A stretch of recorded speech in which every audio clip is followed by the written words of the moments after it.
Stephen Stills has some of the coolest tunes out there in this fairly exotic modal tuning.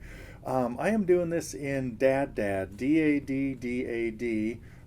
He played on the studio album. This was from Stephen Stills too, 1971, his second solo album. The first solo album was great. It was the one that had him on the cover, sitting in the snow. Had stuff like "Love the One You're With" and "Old Times, Good Times." Anyway, great tunes on that. Some really cool tunes on this as well. "Sing and Call," which I also already have a lesson on. And of course back then they came with lyrics and all kinds of stuff. A great shot in here. Lyrics are so small in there you can't even read them, but maybe when this came out I could. I'm not sure. Anyway, Stills uses this tuning in lots and lots of songs. "Sweet Judy Blue Eyes," "Carry On," "Love the One You're With," etc. At different pitches, and usually with the fifth string tuned at the same pitch as the sixth string. I usually leave mine at A, tune the sixth string down to D, and leave the fourth string at D, but then bring the third string down to D, leave the second string, bring the second string down to A, and the first string down to D. So I would call this DADDAD, D-A-D-D-A-D. Now, the fifth string really never enters even into the equation. So when I get purists telling me that, oh, he tunes the fifth string down to the same as the sixth string, absolutely no reason to do that. But he also has this at many different pitches, and of course back then they didn't have handy-dandy tuners to make sure everything was concert pitch.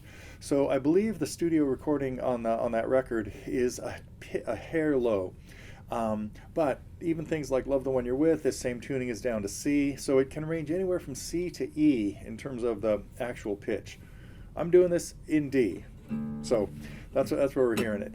And very simple little stuff as far as the left hand goes, but the right hand, we're mostly going to break down this little lick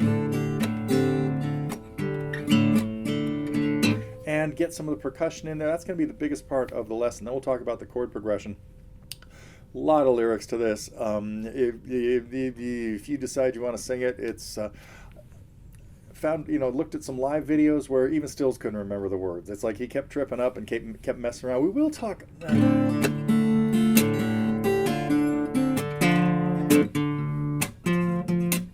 I'm not sure I'm going to get too much into improvising over this, because Stills is such a good improviser that he never really plays these things exactly the same way, and he messes around with them all the time. So, and we're also not going to do, I'm not going to do a note-for-note transcription of what goes on for the whole 4.5 minutes in the song. We're really just going to look at the riff and the chord progression, and that's it. That's all you got to do for this. And then I encourage you to check out tunes like 4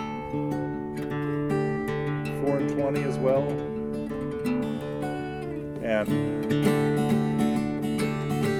and all of those. So got all those lessons up here at Totally Guitars.